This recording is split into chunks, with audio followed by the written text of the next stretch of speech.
Been to Bolt Barn.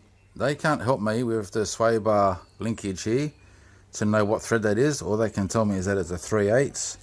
But as for, you know, if it's a 1.25 or something, they can't tell me. They said it's a unique thread.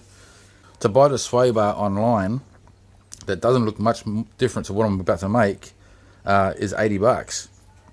Or to buy genuine ones that are second hand are also $38 each. And I just can't justify that. $18 for all the bits I need to make my own. Just kind of winging it. It's pretty much the same as the distance here. And I'm going from that there to that there. And from there to, I've marked it on the timber there.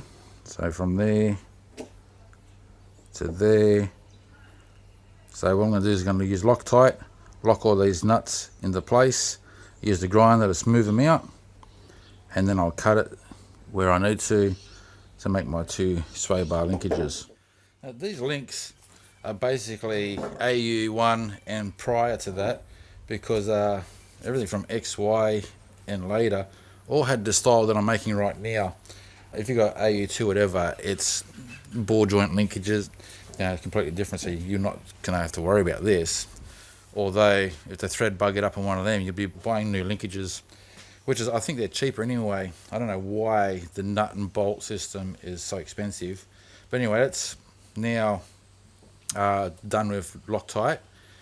And I'm going to smooth these, make these round now, just to pretty them up a little bit. They are zinc covered, so I'm going to have to paint them after I've done this. And the reason why I've done them both right now is just so I can grind them both straight away before I cut it. Otherwise I'm going to have just a small one at a time, so easy if I just get into it. And there we go. So far they're a bit hot, but just wait for it to cool down. I'm going to just round off the ends and give them a touch up of paint.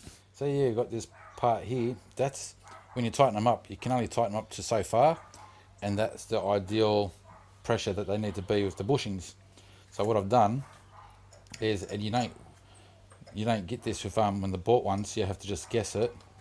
I've tagged it, so once the bolt gets down to, or the nut rather, when the nut gets down to that point there, so if I go too far, I'll know. Back it up a little bit, just so I've got the right tension there. Now the new ones that you buy online are threaded like this, and so like once they're all tight and everything, they don't move anyway, so you don't have to worry about them going up and down the thread and getting damaged. If that's a concern, you can just smooth it off in here though. That's not going to be a big deal. Just don't go past the point of where you need the thread, because tighten that past that point, you're just going to spin on nothing. I'm not throwing these out either. I'm going to try and find out what thread they are and buy a proper die for them, re-tap them, get the proper bolts. I might even put these back on later on, clean them up a bit because they're still usable. It's just because the threads are buggered and I need to get the car back on the road sooner rather than later. And these days with buying parts, everything you get to buy is online.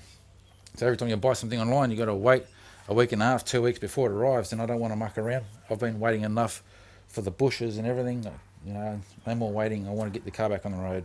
That's the whole reason of this process. And there you go, sway bar link done, ready to go on.